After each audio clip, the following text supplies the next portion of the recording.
Welcome to Hot Rods from Hell. I'm your host, Suzanne. Tonight we're featuring the dream machines of Hot Rod Skip. So, take a walk on the wild side and enjoy the show.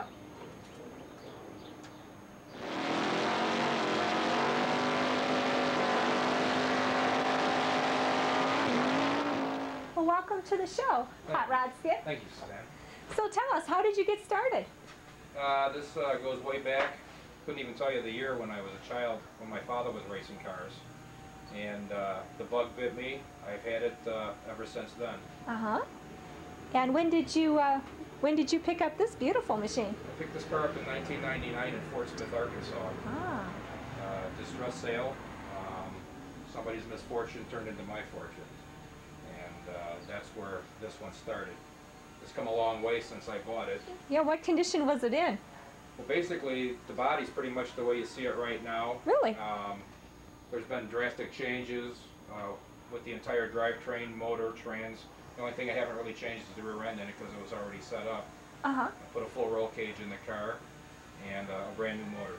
So it sounds like it's made for racing now in its new life. That's pretty much all this car does, yeah. It can't go on the street at all. Really? Yeah. And do you drive or do you have a driver? No. I turn the wrenches on it. My son is the driver. Very good. And your son's name is Ross? Ross, yeah. And how old is he? Ross is 22. So he's a very young driver. Yes. Oh. But he's very experienced. He's been driving since he was 16. Wow. He's been driving at the tracks since At the tracks, 16. wow. So he's been driving for 6 years. Well, that's a lot of experience. Why don't we welcome him to the show? Okay. So welcome to the show, Thank you. Ross. Good to have you.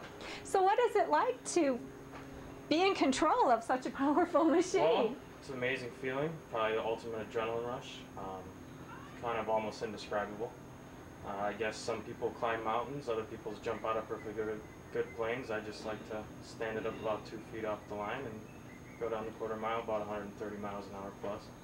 Honestly, though, the first time you did this, your dad said that he brought you to the track when you were 16. Mm-hmm. And you were put behind this machine or a similar one? Well, it was a 72 Nova. 72 Nova. Fully street legal car, obviously a lot less power. So.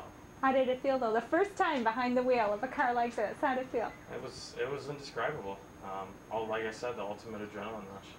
So you weren't scared or anything? You were ready? A little bit, but you know, not too much. I was raised around this, raised around this type of stuff. All my friends had real fast cars, so I was used to the feel of it.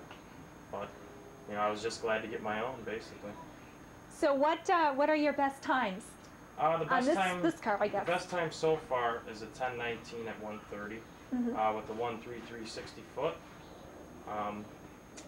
Hopefully get it down into the 9s this year. We put a higher nitrous kit on it. We were running a 150 shot last year. We bumped it up to a 200, so took a little bit of weight out of the car. So we're hoping to break into that 9-second barrier this year. So. Well, good luck to you. What other changes have you made to the car? Going from last year to this year, we're getting rid of all the windows in it. We're putting Lexane glass in it. We cut out some of the inner door panels to remove some weight. And then, like I said, the higher nitrous kit in it, upgrading the brakes on it because it's going a little bit too fast for the stock brake system on it. And that's about it. So one of your goals is to reduce the weight of the machine? Right, and the less weight, obviously, the faster you can get going into the quarter mile. So Skip, I understand you have some footage. Let's take a look at it. Okay. Warning! Warning! The racers from hell are coming! Your vision blurs. You smell scorching rubber. You feel speed that kills, kills, kills.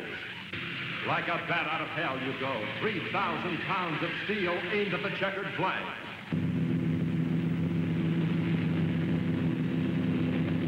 The racers from hell defy death at every turn. See men and machines hit head-on at full throttle. Warning, warning, warning. The racers from hell are coming. All right, now that you and Skip have rolled the car back and put it on blocks, let's talk about the engine. Well, it's very simple. It's a 350 Chevy engine. It's been bored 60 over, which makes it a 358 cubic inch. all forged steel components in the bottom end. It's a studded block, more strength obviously. It's got aluminum heads on it, Brodex 220cc intake runners, 160cc exhaust, topped off with a Brodex manifold and an 850 Demon carb with 200 shot of nitrous. So. You know, none of that sounds like something that was around back in '56. No, this is all new technology here, most of it. I mean, basically the same V8 that's ever been used, but all just newer technology, aluminum components, lighter. You know, obviously the lighter the better, faster you can go. So people were racing in the mid-'50s, and you're racing now today. That's almost 50 years later. What's the difference? Well, the difference is a lot more electronics are involved. And basically better able to tune with the electronics, and you know, you have machines that make your parts, let alone, you know, besides man labor was back then obviously, so it's a better overall burn of the cylinder, and that's about it. Okay, so the novice wants to know, are you going any faster now than we did 50 years ago? Oh yeah, definitely. There's definitely no limit to your horsepower of these days, but right now this car probably wouldn't have went no faster than 14 seconds in the quarter. Should be pushing 9 seconds this year. So noticeable. Mm-hmm. Noticeable. Wow, that's really something. Well, you talked about that. Why don't we go to some footage and take a look at some of the details? I am an engine. My mother was imagination. My father, molten metal. In me is power, churning power, turning power, burning power in 8 busy breathing cylinders. I am Chevrolet's new Turbofire V8, an engine that keeps car wheels rolling. 162 horses are racing inside me, every one a stallion of power. I cover ground straight, fast, steady. Distance is my challenge, my glory. I eat miles, not gasoline. These are my brothers. Chevrolet's high-stepping Blue Flame 6s. Power, that's what we sing of. Performance, that's what we sell in 8s, in 6s, in all new Motoramic Chevrolets. Power, performance, this is our story.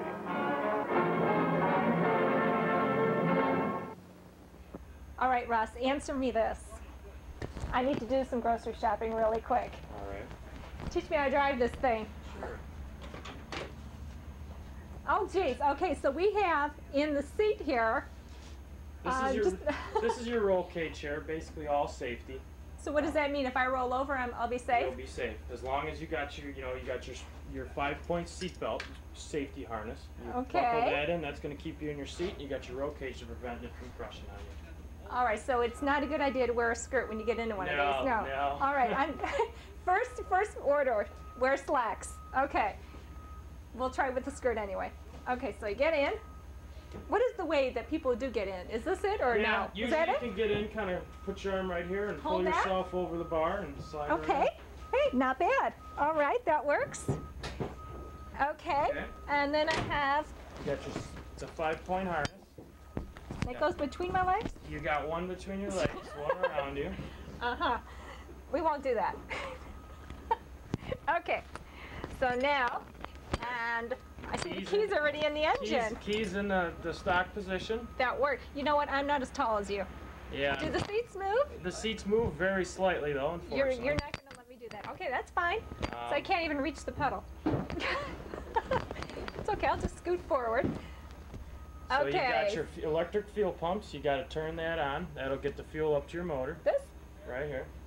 Oh, okay. I'll show you through here. We got the windshield. Oh, all right. Flip that up. That gets motor up to the engine. Okay. Turn that off. You give it a couple pumps to fill the carburetor. Is that kind of like priming? Yeah, exactly. Oh, I see. Like a lawnmower. Right. And then you basically start it up. You got your water pump here, and you got your electric cooling fan right there. And then if you need that extra shot of power, you got your nitrous activation right there. And that is the tube in the back? Right, your nitrous tank. Exactly. Or the tank in the back. Okay, so Where do I put my groceries? So I finally made it to the store. Well, you'll have a small amount of room in the back, but you know, there is no seats in it, so you'll have plenty of room on the interior of it. Okay. Now I have all these dials. This looks almost like a telescope. Yeah, this what is this that? tells you when to shift. Your engine has 3 speeds, your transmission has 3 speeds. Okay. So this tells you exactly when to shift so you can pay attention on your temperature and your oil pressure. You know, obviously that's your vital gauges for your engine. Right. So that keeps your eye off that, and you can focus on that in case there was a problem. You would know instead of focusing on your RPM gauge. Okay, now we have this other dial. That is a fuel pressure gauge. That is very important on a nitrous system because if you go lean, you will blow your motor up. So that just tells me how much pressure I'm looking at. You know, so you have to usually have between 7 and 9 to have a safe running nitrous system. Now that can be out. That's on the other side of the window, yeah, well, then, right? you don't want fuel running to the inside compartment, so that's why you have to mount that on the outside. Because there's see. actual fuel that runs to the gauge that gives you a reading. Now you've mentioned pressure a number of times. What about the actual tires? I see you've got large, thick tires, thicker than what I have on my car. Do they have a special pressure that they require? Yes. Usually, depending on traction, is how low you want to start at a highest number you can, and then you lower them to the traction until you get the best traction. So what is that about? That's about, the best, we found about 12 pounds has been the best overall traction. The fronts are the normal, that's a basic everyday, you know, 35 pounds in the front. Okay, all right. And then we have shifting. Yeah, this is your here. Shifter. And now your shifter here. This button here, that is the for, red button. Yeah, that is for the nitrous purge. Okay. It gets all the air out of the lines for the nitrous because you don't want any air mixed in with, air bubbles mixed in with your nitrous because that could cause a backfire, which also can blow up your motor. So. Yeah, that sounds, that's why it's red, right? Right. Now, when would I use that? Ever? You would use that right before you would take off from the light, just to get all the extra air out. Okay, now I have 5 lights between my house and the Dominic store. How many times do I? You can do it once, just once, once until you shut the motor off, and then every time you fire the engine back up, you would want to do it again. Okay, now, you know, you always see in the movies people with these fancy gloves and all that. Do you wear gloves? No, I don't wear gloves. No? I don't need gloves, no. Just a basic fire jacket at the point right now, but if I do break down into the 9-second barrier, I'm going to go full suit. So. Okay, so right now you just wear a jacket, wear a jacket and a helmet. Right. Any eyewear or anything that's required? No, or? no eyewear. I have a shield that comes down over my face, so I don't need any type of glasses. Now these are, we in the program haven't seen all the vehicles. We've been focusing on the Bel Air. Do you actually show off these cars instead of just driving them fast? No one can see that, you know, they just see the dust behind you. Do you actually take time to show off your vehicle at a slower pace? Well, we have, but this is mainly for track purposes, and it's a fairly small garage. I have a 72 Nova I've been building since 16, so this unfortunately has to sit outside. So it's really not show quality. We mainly make it, you know, to go to the racetrack and have fun with it. So. But it's a head turner, that's for sure. I mean, not many people do race 4-doors, so. No, yeah, that is something that is very unusual.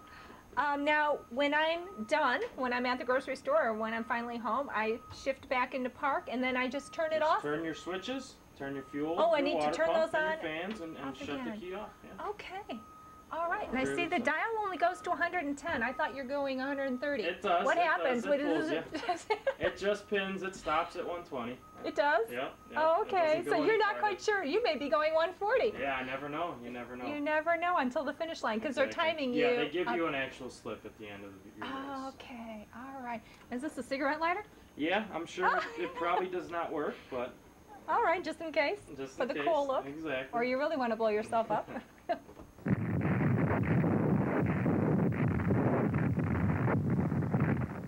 0 hour. Time to back the attack on traffic accidents which destroyed 40,000 lives last year. This is your war. Every time you drive your car or take a walk, you're on the battlefield. That's right, no man's land is on our streets and on our highways. The selfish act, the heedless act is enemy work. In fact, it is the enemy. And these are its victims, the innocent who must pay the price in this pointless war. You can help prevent such tragedies. Drive safely and courteously yourself. Observe speed limits and warning signs. Insist on strict enforcement of all traffic laws. When laws are strictly enforced, deaths go down. Back the attack. Support your local safety council. All right, Ross, we understand that this is a 56 Chevy with a 55 front end and a Ford rear end. Right. So this is truly an identity crisis. That's why we named it. We talked about the Chevy part. How about if you tell us a little bit about the Ford rear end? Well, basically, it's Ford 9-inch rear end is actually the name for it. It's basically it is a bulletproof rear end, very strong, very reliable. That's one of the reasons why we opted for it. Why not a Chevy?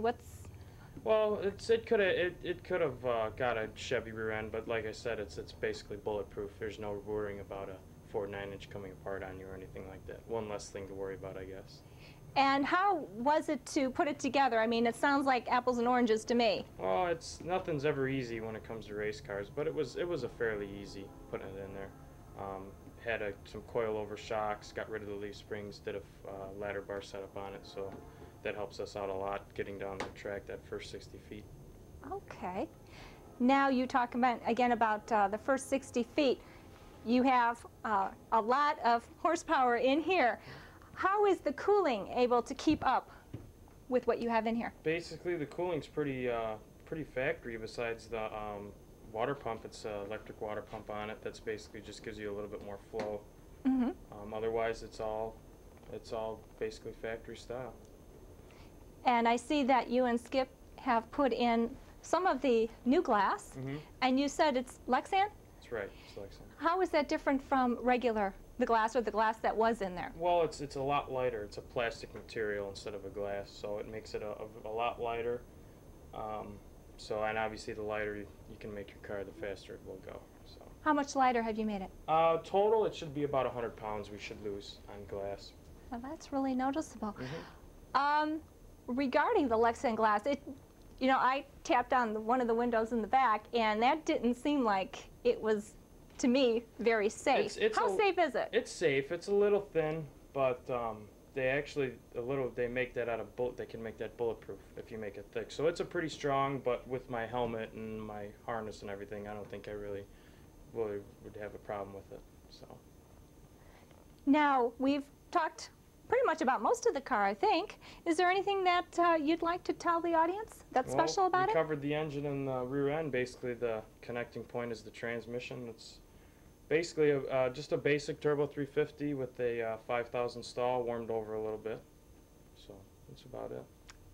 Okay, I think the audience would probably like to see a little bit more footage, see this car in action once again. So why don't we do that? Sure.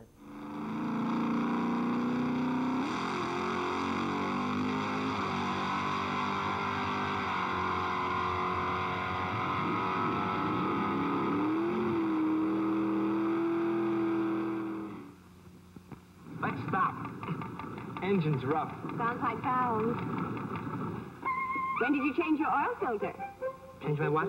Oil filter? Oil filter? I'll show you. I just got an oil change. Hey, wait a minute. You changed your oil, but you didn't get a new Purelator oil filter. Now you've got an expensive engine job. It's ridiculous. Pour nice clean oil through a worn-out filter. Look at that glop. Now what? Listen to your service station man when he tells you to get a new Purelator oil filter. It has a micronic element up to 11 feet long. It keeps out nearly twice the dirt other filters do. Stops particles small as 39 millionths of an inch. Purelator oil filters stop engine damage before it starts. Now, what did you have in mind? Get a Purelator oil filter. Well, Ross, last time we were here, we looked under the hood, and I didn't see a battery. I don't know, do they look different with these types of cars, or do you not use one? I'm assuming you use one, but where would it be? Well, it's basically the same battery as any other car, but instead of mounting it under the hood, you mount it back in the trunk. It puts a little bit more weight over the rear tires, cleans up under the hood a little bit. That's about it. do you need any special, I mean, that's a long distance from the engine, and a battery is meant to be with an engine, right? So do you need any special hookups or whatever so that it is still efficient? Well, it's yeah, just basically extended cables is all you need. Instead of a small cable that goes to your starter from under the hood, you extend it from the trunk up to your starter. So it's not a real big deal. You know, it's basically just a thicker gauge, longer wire. Okay. So. And why is it on the passenger side? Well, you got every car, rear-wheel drive car, launches towards the driver's side, so it kind of gives you just a little bit more weight, and you got your driver on the left side, so it kind of weight just, you know, evens out the weight a little bit. Okay. Well, that's good to know. You were talking about launching. Now, how about brake systems on the car? Well, the brake systems on these old cars weren't as efficient as they are today. But that was in '55 when cars didn't go nearly as fast as they do. So it's called, what it's called now has a drum brake system. We are upgrading it now to a disc brake system, which has a lot more stopping force and will slow you down a lot faster and easier over, you know, as you get faster into the quarter mile. Now all four wheels would then have the disc brakes. That would be, drum is completely gone? No, well, we're doing the front for now. Drum in the rear, you could have it disc, but I mean, it's not really needed. You know, you would be most of your stopping is done on the front tires. Like 70% is done on your front tires, so your rears just kind of go along for the ride at that point. So do you go through more front tires than rear tires? Brakes, yes, you would. You would definitely go through a lot more front brake pads. Tires, no. Tires are basically rear. Since it's a rear-wheel drive, you're gonna spin the rears, and you know, tires just go along for the ride. The front one, so. Oh, no, that's interesting. Okay. Now, I see that you've made a few more changes to the car. What is the schedule or whatever for your finishing touches? Well, we we actually just finished up the nitrous kit on it. So, if you wouldn't mind, I'd like to make a test on it. Oh, quick. Sure, absolutely. Hear rushing sound, that's all.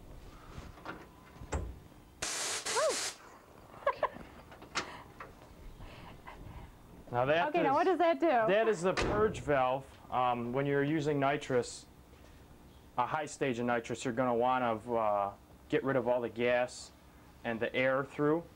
You know, you're going to have gas. You're going to have some gas form and some air form coming up to the valve. You're going to want to get rid of that so you have a fresh liquid nitrous, which gives you the best launch and an overall better horsepower gain out of your kit. Now, do you do that before you start the engine? You just want to do, you don't have to do that before you start the engine because your motor does not run on nitrous. It's only when you are getting ready to use the nitrous system. Which is? Right at your lines. Right in the beginning. Right. Okay. Now you've done a fair amount of racing with this car, and it still has a beautiful paint job. Do you get chips, cracks, bumps? Did you crash anything no to ruin the body? No crashes yet, but there has been a couple chips here and there. But this is a race car. This isn't a show car, so it's not really that big of a deal, you know, if you get a scratch here or there. So, I mean, it never sees the street, and it never really gets to any type of car show. I mean, it's mainly just a race car, so. It was beautiful. I haven't seen any scratches, so you obviously do a really good job of keeping up with the body. You got to get close, but they're there, so. All right. Any other finishing touches that you still need to do, or? Well, besides what I've mentioned, that's about it. We got one more piece of glass to put in that I forgot to mention, the rear glass for it. But otherwise, yeah, it's all ready. And when do you begin racing? I hope to. The Chevy Sunday is, I believe, August 17th or right around that area. I'd like to get there for Chevy Sunday. I think that would be a good date for me to open up. So August time frame. So yeah, still August a little bit of time. A little bit away. I mean, I'm not trying to push it, you know. So. Do you practice using this car or another car? How do you get ready? I use this car to practice. You know, it's a new system, so you try to take it easy your first pass to get the feel of the car, and then you after that, then you hammer down. So. And I see that you have a couple of sponsors. Logos around here. How do they fit into the overall game plan here? Well, basically, you know, you try to get the name out. You know, you try to get a name out. They usually help you out on the price of whatever the component is that's sponsored, and that's about it. You know, they try to get your name out there. You know, as of the engine builder, you know. So it's about all. Well, now I believe we have a special music and video montage of from the Rippers. So let's take a look at that. Let's do it.